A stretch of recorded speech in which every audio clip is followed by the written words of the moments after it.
Claves de la semana. Seguimiento de noticias internacionales elaborado por CESTE. Buenos días, estos son los titulares más importantes de la semana. Cumbre Internacional de los BRICS. Plan de rescate a Pemex en México.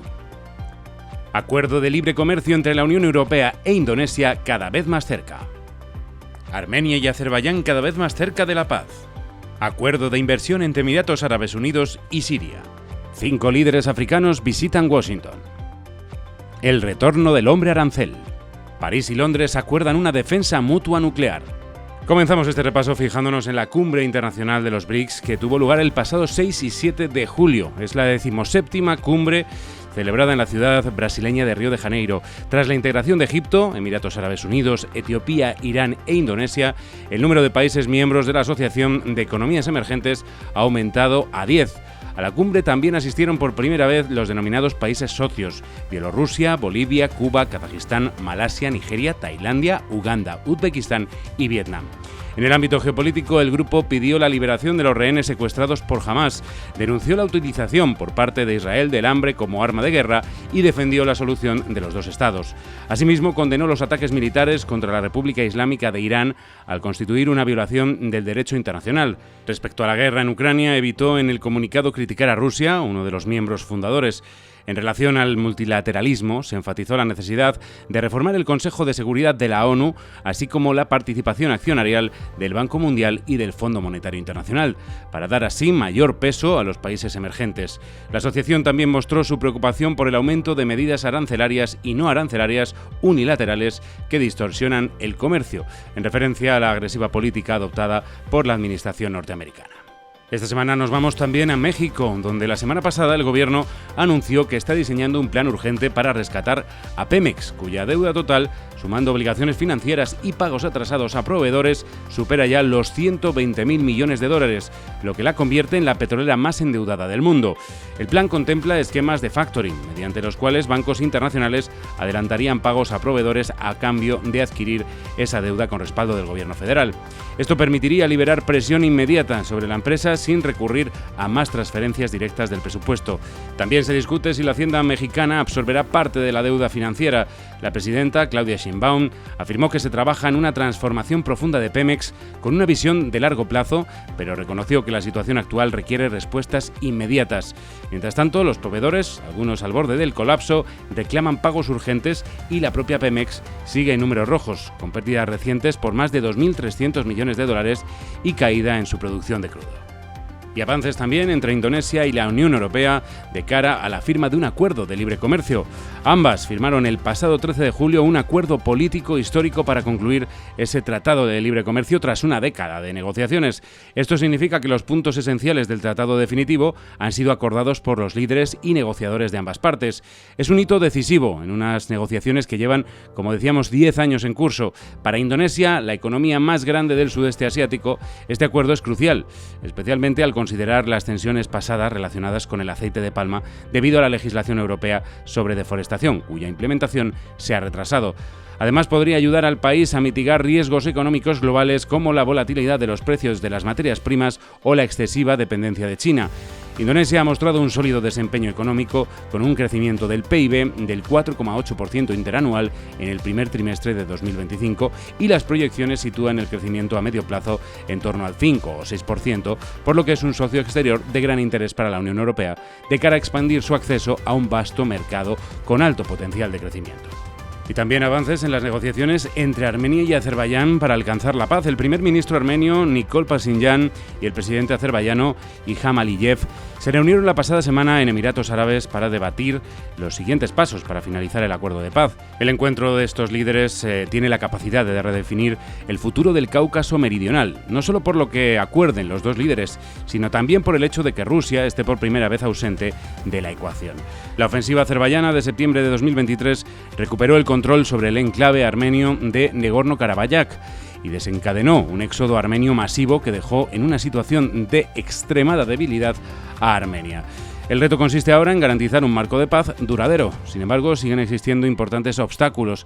Azerbaiyán exige que Armenia cambie su constitución para que elimine cualquier aspiración territorial sobre Nagorno-Karabaj. Por otra parte, el corredor de transporte propuesto para unir Azerbaiyán con su enclave en Najicheván a través del territorio armenio también es un tema sensible de cara a las negociaciones. Y otro acercamiento que se ha producido estos días ha sido entre Emiratos Árabes Unidos y Siria. La Autoridad General de Puertos Terrestres y Marítimos de Siria firmaba el 13 de julio un acuerdo de colaboración con la empresa de Emiratos Árabes Unidos DP World. La compañía invertirá $800 millones en el desarrollo de una nueva terminal multipropósito en el puerto de Tartus, el segundo más grande de Siria, a cambio de la gestión y administración en el futuro de la infraestructura marítima. Este anuncio supone un paso más en el proceso de reconstrucción del país, tras más de 10 años de conflicto armado. Desde la perspectiva emiratí, el acuerdo refuerza la extraordinaria expansión internacional de DP World.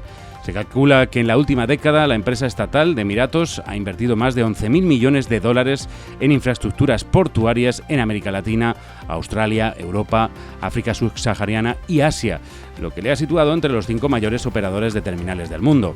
Esta frenética expansión se enmarca asimismo en el proceso de diversificación emprendido por las autoridades emiratíes para impulsar sectores económicos alejados de los hidrocarburos. También nos fijamos esta semana en África Occidental. Los jefes de Estado de Gabón, Guinea-Bissau, Liberia, Mauritania y Senegal han realizado una visita de 3 días a Washington que incluía una comida con el presidente estadounidense Donald Trump. La minicumbre se ha centrado en la búsqueda de oportunidades comerciales y de inversión en el contexto de la amenaza de una guerra arancelaria desatada por la administración estadounidense. Trump dijo que no creía que fuese a imponer sanciones a los países asistentes a la reunión. Los líderes africanos centraron sus discursos en su riqueza mineral y en las oportunidades de inversión que esto conlleva, una retórica que contrasta mucho con el nacionalismo de los recursos que defienden otros países de África Occidental como Mali o Burkina Faso. La lista de países africanos ha suscitado interrogantes, ya que no se trata de grandes economías. Su PIB conjunto no supera los $75.000 millones. Ello obedece a las reticencias al estilo de Trump que han mostrado los líderes de aliados históricos de Washington, como Nigeria, Ghana o Sudáfrica, así como por el interés de naciones más pequeñas de posicionarse en el lado bueno, como dice el presidente estadounidense. Como ejemplo precautorio está Lesoto, nación amenazada con unos aranceles del 50% y que en consecuencia anunció el estado de desastre nacional el pasado día 10. En 2024 el comercio entre Estados Unidos y África cayó hasta los $72.000 millones, apenas una cuarta parte del comercio del continente africano con China. Y por cierto que la pasada semana Donald Trump reavivó su guerra comercial global tras una pausa de 3 meses tras los gravámenes anunciados el día de la liberación, a principios de abril. Empezó con 2 misivas a Japón y Corea del Sur. Después amplió sus amenazas a distintos países entre los que se encontraban Sudáfrica, Túnez, Bangladesh o Tailandia, con los que no estaban avanzando las negociaciones comerciales. Aquellos que no recibiesen carta tendrán que pagar una tasa más elevada, del 15 al 20% frente al 10% que soportaban hasta ahora.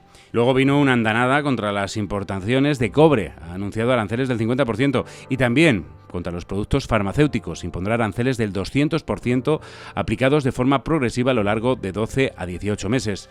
A ello le siguió la amenaza de un gravamen del 50% a Brasil si continúa con el proceso judicial al expresidente Bolsonaro y un 35% a Canadá, un socio comercial crítico para Estados Unidos.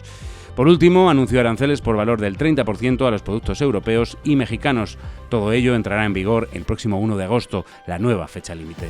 Lo cierto es que las amenazas previas, los aranceles anunciados el día de la liberación, lejos de conseguir 90 acuerdos en 90 días, como prometió Peter Navarro, uno de los principales asesores de Trump, solo han resultado en 3 acuerdos. Uno con Reino Unido, que ofrece algunas cuotas arancelarias rebajadas por ambas partes, una tregua en la guerra comercial con China, con quien mantiene aranceles elevados y aranceles de entre el 20 y el 40% a los productos procedentes de Vietnam, que es uno de los principales exportadores a Estados Unidos. A diferencia de lo que ocurrió en abril, en esta ocasión los mercados financieros apenas reaccionaron ante el nuevo capítulo de la guerra arancelaria global del presidente Trump, ya que los inversores están descontando que volverá a echarse para atrás y aplicará las medidas menos punitivas.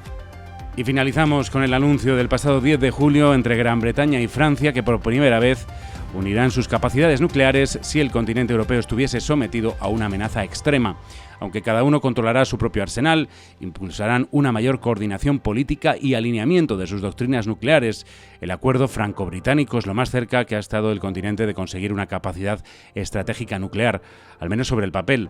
La visita del presidente francés a Londres también dio lugar a distintos acuerdos militares, como el desarrollo conjunto de un nuevo misil crucero que sustituirá al Storm Shadow, la colaboración en el desarrollo de armas antidrón avanzadas o el desarrollo conjunto de la próxima generación de misiles aire. El cuestionamiento por parte del presidente de Estados Unidos, Donald Trump, a la OTAN y las amenazas a la seguridad que supone Rusia para el continente europeo han provocado un marcado giro en la forma de pensar de los líderes de todo el continente. Macron, en particular, ha planteado en varias ocasiones distintas iniciativas para aumentar la colaboración europea, siempre bajo el liderazgo francés. El Reino Unido, por su parte, ha impulsado un acercamiento a las capitales europeas desde la vuelta al poder del Partido Laborista, más pro-europeo, y ha adquirido un rol más activo bajo el formato Coalition of the Willing, un grupo vagamente estructurado de apoyo a Ucrania. Y hasta aquí nuestro repaso de noticias internacionales. Recuerda que puedes consultar más desde el apartado de comunicación Claves de la Semana en nuestra web ceste.com. Hasta la semana que viene.